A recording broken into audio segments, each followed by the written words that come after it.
So mga ka-Phil Best, ito yung Bernice turnover model ng Sandia Homes.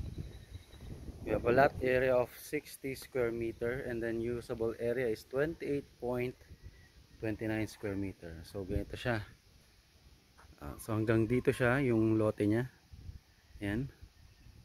And then ito yung firewall niya. Yan. Yan. So titingnan natin yung loob.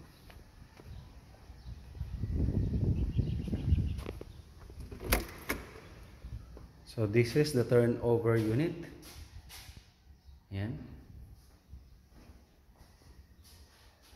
And this is buhos tibay. Yan. Wala pa siyang ceiling. Yan. So yung client na lang po yung magpapalagay ng ceiling and then yung tiles.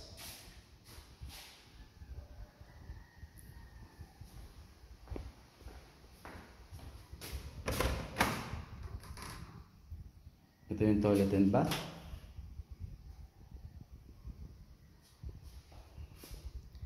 Ito naman yung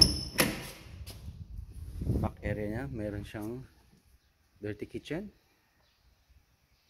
Ayan.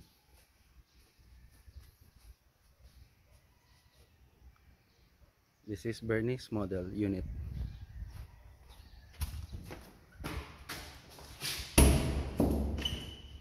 Para sa nagsisimulang pamilya.